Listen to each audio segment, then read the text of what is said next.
Bonjour à tous.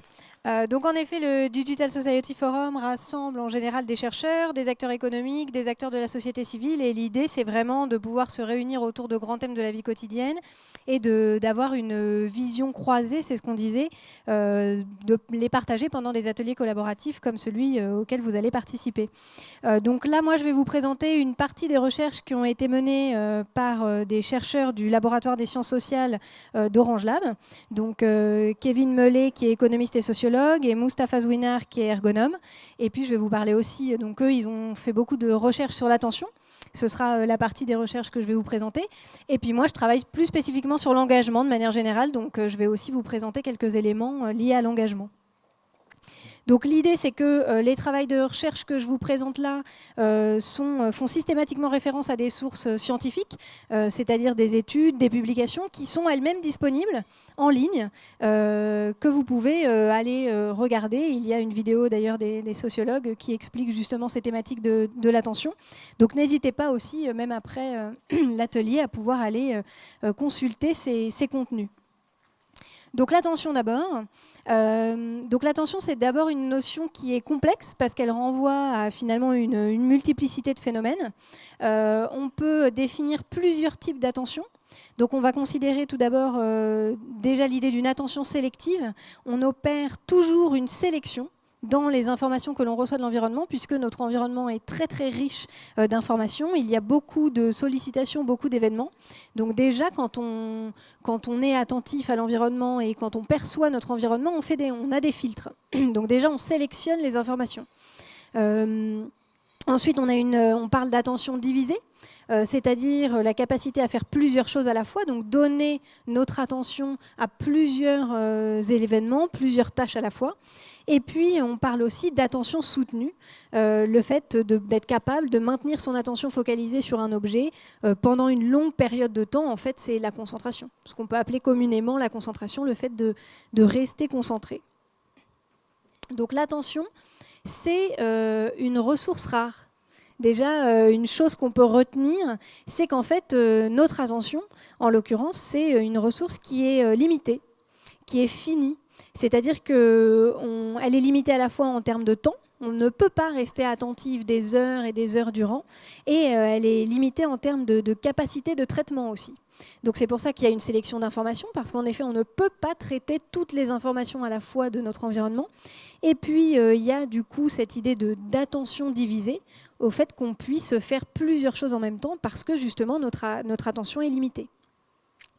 Donc forcément, quand on a un environnement tel que le nôtre aujourd'hui, avec l'usage de technologies numériques, il y a des interrogations qui peuvent émerger et qui portent en général le plus souvent sur l'attention volontaire et son maintien dans le temps. C'est-à-dire comment est-ce qu'on se concentre sur quelque chose quand on a des sollicitations, des notifications multiples et démultipliées. Donc la quantité énorme d'informations qu'on a aujourd'hui, puisqu'on a accès à énormément d'informations. Les sollicitations, comme je le disais, qui sont démultipliées. On parle de surabondance informationnelle, le fait qu'on ait effectivement des informations par milliers, par dizaines de milliers. Et en effet, comment est-ce qu'on arrive à gérer ces sollicitations et comment est-ce qu'on utilise notre attention? Pour vous donner une petite idée, il y a 300 heures de vidéos qui sont mises en ligne chaque minute sur YouTube. Il y a 35 millions de morceaux de musique qui sont disponibles sur Deezer. Il y en a le même nombre quasiment sur Spotify. Et Google affirme indexer 30 trillions, donc ça fait 30 000 milliards de pages web. Donc on comprend bien que notre attention finie et nos vies étant finies également, ce ne sera pas possible dans toute notre vie de consulter ces 30 trillions de pages web. Donc c'est pour ça qu'effectivement, on aborde cette question de l'engagement dans ce cadre-là. Comment est-ce qu'on s'engage, notamment quand on a cette multiplication des sources, cette multiplication des sollicitations? D'abord, première chose pour juste préciser sur l'engagement, en tant que psychologue social, je considère, et ma discipline considère l'engagement comme étant nos actions. En fait, on considère qu'on n'est pas tellement engagé par nos idées. La preuve étant que parfois on peut être très convaincu par quelque chose, mais c'est toujours très compliqué d'agir, et on peut être très convaincu que fumer c'est pas très bon pour la santé, mais avoir du mal à arrêter de fumer par exemple. Et donc on considère que l'engagement, on peut le mesurer par rapport à nos actions. Plus que nos actions nous engagent, plus que nos idées. Et l'idée, c'est que effectivement, on a dans cette sollicitation démultipliée, cette perte possible de l'attention, ça peut être difficile justement de s'engager, de pouvoir avoir accès aux informations qui nous intéressent. Et donc on va essayer l'idée ce sera de réfléchir aussi avec cette idée d'engagement, comment est-ce qu'on s'engage vraiment, et peut-être par rapport à nos actions. Donc une des questions que vous allez vous poser et qu'on peut se poser, c'est du coup comment est-ce qu'on choisit ces engagements. Justement, on a accès à beaucoup d'engagements, donc à beaucoup de possibilités, on va dire, d'engagement, ce qui est effectivement très intéressant. Mais comment est-ce qu'on fait le tri par rapport à tout ce qu'on reçoit comme information? Donc, dans les stratégies qui sont développées, alors il y a des stratégies de filtre par rapport aux informations, aux sollicitations qu'on reçoit, des stratégies individuelles qui sont la déconnexion partielle, totale, se déconnecter des éléments.